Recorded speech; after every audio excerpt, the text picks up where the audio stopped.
Hey Deckers, it's time for the most played games on Steam Deck for August by the number of hours played, all with Steam Deck gameplay and performance, as well as our stats from our SDG Companion App. Check it out on the iOS and Android app stores. So kicking things off with number 20, The Witcher 3 Wild Hunt, down 4 places but still holding around 30,000 daily active players and performing at a good 30 to 40 frames per second on the OLED Steam Deck. LCD you still get around 30 but still performing fantastically well. Built for endless adventure, the massive open world of The Witcher sets new standards in terms of the size, depth and complexity. Traverse a fantastical open world, explore forgotten ruins, caves and shipwrecks, deal with treasonous generals, devious witches and corrupt royalty to provide dark and dangerous services.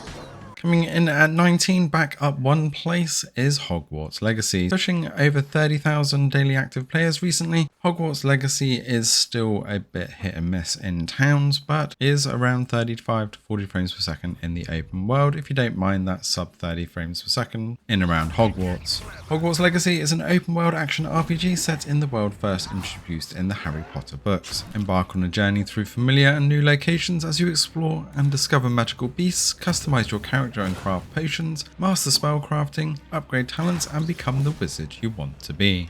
Dropping a massive 11 places to 18 is Hades. Well worth its verified status though, pushing a solid 60 on the LCD and a perfect 90 on the OLED, and even 120 if you're let it on external screens. As the immortal prince of the underworld, you'll wield the powers of mythic weapons of Olympus to break free from the clutches of the god of dead himself, while growing stronger and unraveling more of the story with each unique escape attempt.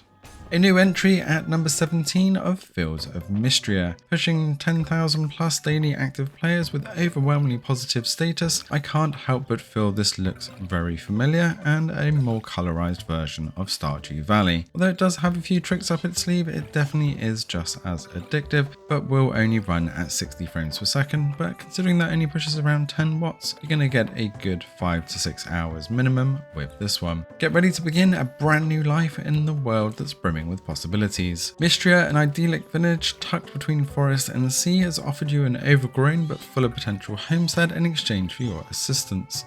Making its way back into the chart at 16 is the Elder Scrolls V Skyrim Special Edition, still pushing 30 to 35,000 daily active players, and for mod support we're getting a good 50 to 60 frames per second in dragon fights. Although it does dip to 40 in some of the more intense areas, it does hold 60 for a fair amount of the time, but pushes around 23 watts, so you're only going to get a 2 to 3 hours gameplay with this one. Battle ancient dragons like you've never seen. As Dragonborn, learn their secrets and harness their power for yourself. Play any type of character you can imagine and do whatever you want. The legendary freedom of choice, storytelling and adventure of the Elder Scrolls is realised like never before.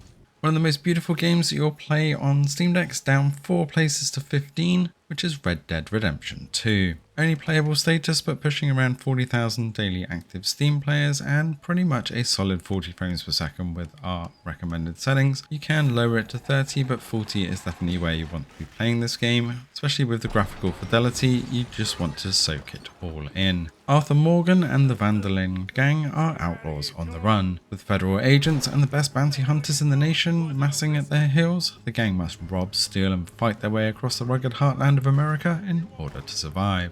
Dropping 9 places to 14 is No Man's Sky, and with it dropping below 20,000 daily active Steam players, but still worth diving into in this ever-growing adventure, especially as we get a pretty decent 60 frames per second on planets and a bit of a load spike between 40 and 60, but still looks absolutely gorgeous on the deck. Pushing only around 15 to 18 watts does mean you get a good 3 to 4 hours gameplay as well. At the centre of the galaxy lies an irresistible pulse which draws you on a journey towards it to learn the true nature of the cosmos. But facing hostile creatures and fierce pirates, you'll know that death comes at a cost, and survival will be down to the choices you make and how you upgrade your ship, weapon and suit. Rock and Stone. Deep Rock Galactic Survivor is a non-mover at 13, pushing 60 frames per second, fairly solid on the OLED when there is not a massive horde on you, but it will dip to 40 as those hordes close in, but only expect around 2 to 3 hours gameplay as well. In Deep Rock Galactic Survivor, you kill bugs, upgrade your gear, and delve ever deeper into the lethal caves of Hoxes. Collect and assemble a devastating array of guns, unleash hell upon wave after wave of alien monsters in a fast, frantic combat, and tunnel your way to collect precious riches from deep within the cave walls. Down another 2 places to number 12 is Fallout 4. Still looks absolutely gorgeous and runs fantastically well on the deck between 40 and 60 frames per second with our settings, but again only 2 to 3 hours worth of battery. As the sole survivor of Vault 111, you enter a world destroyed by nuclear war. Do whatever you want in a massive open world with hundreds of locations, characters and quests. Join multiple factions battling for power or go it alone. The choice is all yours with the special character system.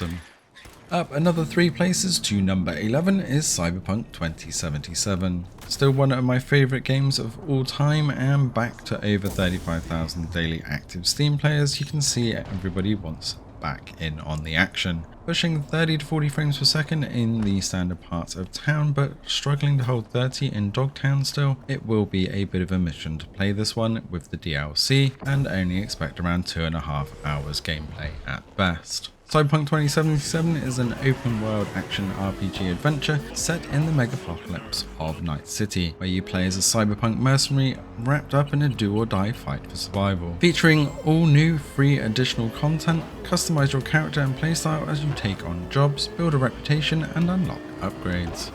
Breaking back into the chart at number 10 is Cult of the Lamb, pushing over 12,000 daily active Steam players with just about 90 frames per second on the OLED deck, but you'll get a solid 60 on the LCD. You can have a fantastic time on this one with it looking absolutely beautiful. Collect and use resources to build new structures, perform dark rituals to appease the gods, and give sermons to reinforce the faith of your flock. Explore a sprawling, randomly generated world, fight off hordes of enemies, and defeat rival cult leaders in order to absorb their power and assert your cult's dominance.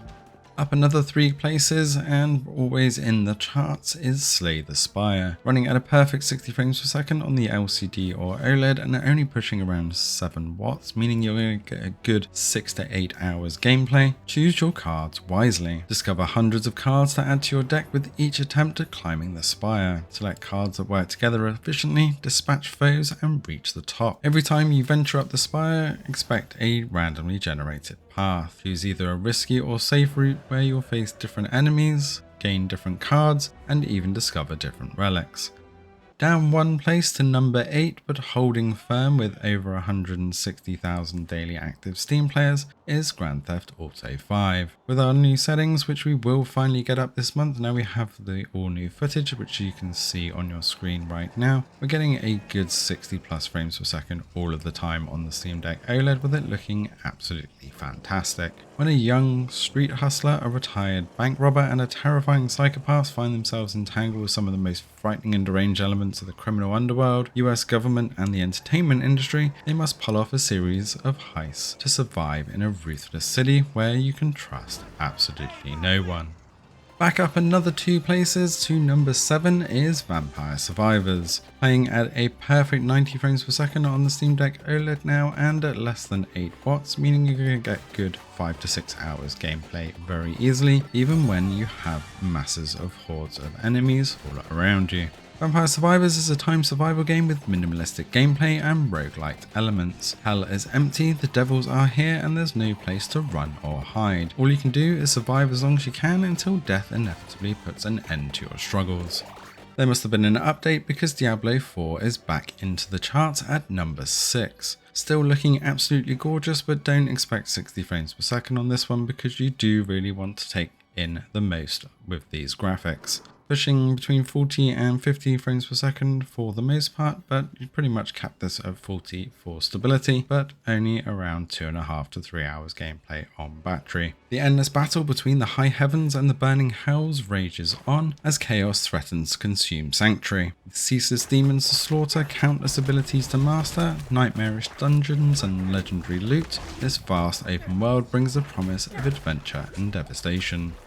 Dropping 2 places but sticking in the top 5 is Balatro. Perfect 90 frames per second on the OLED and 60 on the LCD, or 120 if you'll let it. Pushing only 8 watts, you're going to get a good 6 to 8 hours gameplay very easily. with this poker roguelike, where you combine valid poker hands with unique joker cards in order to create varied synergies and builds. Earn enough chips to beat devious blinds, all while uncovering hidden bonus hands and decks as you progress. You're going to need every edge you can in order to reach the boss blind, beat the final ante and secure victory. Also dropping 2 spots to number 4 is Stardew Valley. Capped at 60 frames per second on the OLED and LCD, but pushing only 6.5 watts at best, you're going to get a good 8 to 10 hours battery on this one. With its pixel art style, still getting timeless classics and more updates, you're definitely going to be sucked into this one. In Stardew Valley, you've inherited your grandfather's old farm plot. Armed with hand-me-down tools and a few coins, you set out to begin your new life. And you learn to live off the land and turn these overgrown fields into a thriving home? Won't be easy. Ever since Jojo Corporation came to town, the old ways of life have all but disappeared.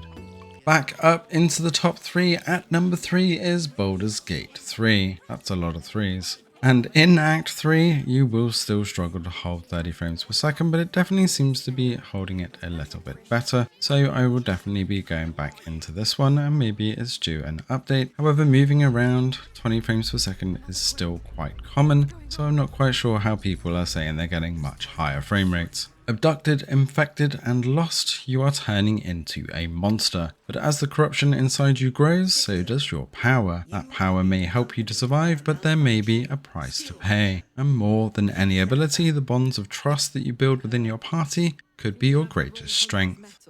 Finally knocked off the number 1 spot since the release of the DLC, at number 2 is Elden Ring. Still running at a great 30 to 40 frames per second, pushing over 70,000 daily active Steam players, you're going to have a fantastic time playing this one. Looking absolutely gorgeous on the OLED, and for the most part between 30 to 40 frames per second, it's not going to be an issue, but you're only going to get around 2.5 to 3 hours battery. Rise tarnished and be guided by grace to brandish the power of the Elden Ring and become an Elden Lord in a vast world where open fields and a variety of situations with huge dungeons and complex 3-dimensional designs are all seamlessly connected. At number 1 though is a brand new entry, Black Myth Wukong. Surprisingly, this has just been updated as unsupported on the Steam Deck, but I can vouch that it's quite the opposite and is actually a joy to play on the deck. You can check out our full gameplay, but you're seeing some of chapter 2 here, and I have been playing this for quite some time. I'm now in chapter 3, and maybe I'll post an update video. Although it does have some dips under 30 frames per second, it's more than playable, and I don't understand why it got unsupported status. Enter a fascinating realm filled with the wonders and discoveries of ancient Chinese mythology. As the Destined One, you'll traverse an array of breathtaking and distinctive landscapes from the classic tale, composing of an epic adventure that is seen anew. You'll encounter powerful foes and worthy rivals throughout your journey, fearlessly engage them in epic battles where surrender is not an option. One of the greatest things I love about this game is that death is not punished and you can respec at will.